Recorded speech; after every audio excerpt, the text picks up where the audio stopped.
ऋग्वेद मंडल 9 सूक्त 96 मंत्र 17 जिसमें लिखा है, शिशुम जज्ञानम हरेयतम मृजंति शुंभंति वहिन मरुतः गणेन कविर गीर भी काव्यना कविर संत सोमह पवित्राम अत्यति रेभन।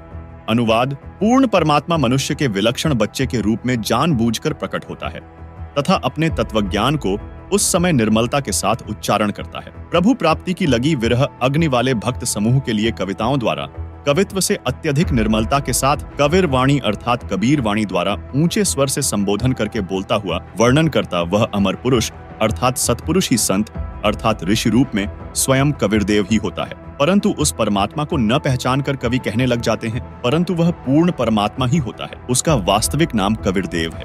यही प्रमाण ऋग्वेद मंडल 9 सूक्त 94 मंत्र 1 में है, जिसका भावार्थ है कि जो सर्वशक्तिमान परमेश्वर है वह कवियन व्रजम न अर्थात कवियों की तरह आचरण करता हुआ पृथ्वी पर विचरण करता है। उसी परमेश्वर के विषय में ऋग्वेद मंडल 9 सूक्त 94 मंत्र 3 में कहा गया है कि जो परमात्मा कवियों की भूमिका करके सत्य भक्ति भाव को परिपूर्ण रूप से प्रदान करता है वह कबीरदेव अर्थात कबीर परमेश्वर है।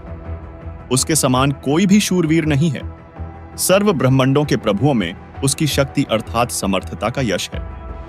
वही आगे ऋग्वेद मंडल 9 सूक्त 96 मंत्र 18 में कहा है, ऋषिमणा या ऋषिकृत स्वर्षाः सहस्त्राणि थ पदवीः कविनाम तृतीयम धाम महिषः सिषा संत सोमः विराजमानु राजतिष्ठो। अनुवाद, वेद बोलने वाला ब्रह्म कह रहा है कि जो पूर्ण परमात्मा विलक्षण बच्चे के रूप में आकर प्रसिद्ध कवियों की उपाधि प्राप्त करके अर्थात एक संत या ऋषि की भूमिका करता है, उस संत रूप में प्रकट हुए प्रभु द्वारा रची हजारों वाणी संत स्वभाव वाले व्यक्तियों अर्थात भक्तों के लिए स्वर्ग तुल्य आनंददायक होती है।